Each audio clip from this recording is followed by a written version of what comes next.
ছোট্ট শিশু মুনতাহা আক্তার জেরিন চঞ্চল প্রকৃতির হওয়ায় মাতিয়ে রাখত পরিবারের পাশাপাশি আশেপাশের বাড়ির লোকজনকে। অন্যান্য দিনের মতো সবাইকে মাতিয়ে রেখে হঠাৎ সবার চোখের আড়াল হয়ে যায় সে।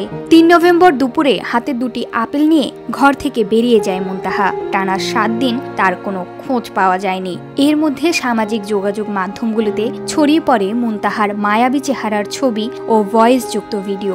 নিখোঁজ মুনতাহার সন্ধান পেতে দেশ বিদেশের অনেকেই সন্ধানদাতার জন্য বিভিন্ন রকমের পুরস্কারের প্রতিশ্রুতি দেন ফেসবুকে। পুলিশও তল্লাশি চালায় বিভিন্ন স্থানে, কিন্তু কোথাও পাওয়া যায়নি তাকে। অবশেষে ১০ নভেম্বর ভোর রাতে পাওয়া গেল তাকে, কিন্তু জীবিত নয়, কাঁদামাখা নিথর দেহটি। বলছি সিলেটের কানাইঘাট উপজেলার সদর ইউনিয়নের বীরদল ভাড়ারি ফৌদ গ্রামের শামীম আহমেদের ৬ বছরের শিশু মুনতাহা আক্তার জেরিনের কথা।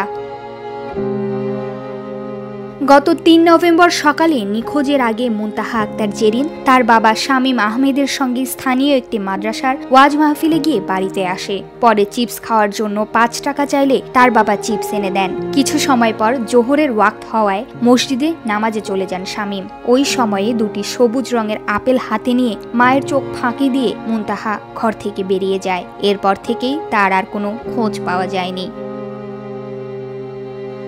১০ নভেম্বর রোববার ভোররাতে বাড়ির পাশে খাল থেকে মুনতাহার মরদেহ উদ্ধার করা হয়। এ ঘটনায় তার সাবেক গৃহশিক্ষিকা সহ ৪ জনকে গ্রেফতার করেছে পুলিশ।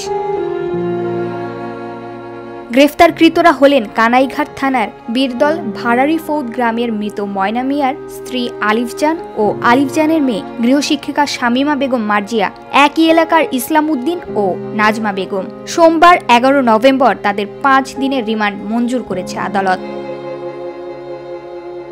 আপনার মানে কাপড় চুরি করতো, টেকা চুরি করছে, এরপরে কাপড় চুরি করছে, কাপড় নিয়ে খাটিয়া খালো ফেলাইতো।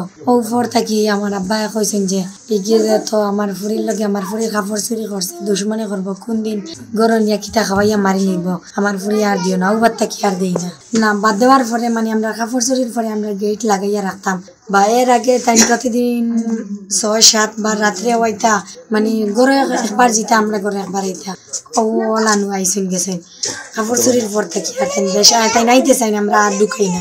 এদিকে মুনতাহার এমন মৃত্যুতে পুরো এলাকায় নেমে এসেছে শোকের ছায়া। মুনতাহা হত্যার সঠিক কারণ উদ্ঘাটন করে আসামিদের কঠোর শাস্তির আওতায় নিয়ে আসার দাবি জানিয়েছে গ্রামবাসী।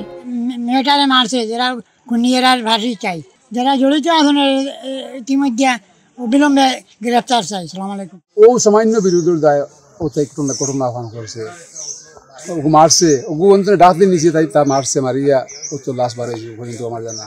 এই ধরনের বাদ আমরা চাই না। আমরা এলাকাবাসী সারাই শান্তি ফিন, আমরা বর্তমানে শান্তি ফিট হয়ে যাই। আমরা ওখানটা চাই যে এই ধরনের মেয়ে গার্লস জন্ম নেব না, মরি যাও, এই মেয়েটার ফাঁসি আমরা চাই। আমার নির্দোষ বোন শিশু, তাই তো কোনো ইয়ে না, তাই তো কোনো দুশ্মনীও করতে পারতো না, বা তাই তো কিচ্ছু করতে পারতো না। তাই লাগিয়ে যে কেন করছে না, আমরা সঠিক বিচার চাই। আমার বোনের সঠিক বিচার করার লাগে যে আমরা ফাঁসি চাই। আর যদি না ফাঁসি দেন, যদি তাই দিন ফারই না, তে জানি দিলেন আমাদের কাছে, আমরা মন ইচ্ছা মতো আমরা বিচার চাই। মুনতার এক হতভাগা জন্মদাতা আমি বা আমার ওয়াইফ, আর মুনতার অভিভাবক সারা বাংলাদেশ। এই সারা বাংলাদেশের আপামর জনসাধারণে মুনতার লাগি কি বিচার চাই তারা, এটা আমি একমত আছি, তারার লগে আমি একমত। বাংলাদেশের মানুষের লগে, এই 18 কোটি মানুষের লগে আমার মুনতার আসামি বাদে বাকি 18 কোটি নিয়ার অ্যাবাউট যারাও আছেন এরার লগে আমি একমত। যে সিদ্ধান্ত তারা চায় আমি ও সিদ্ধান্ত চাই।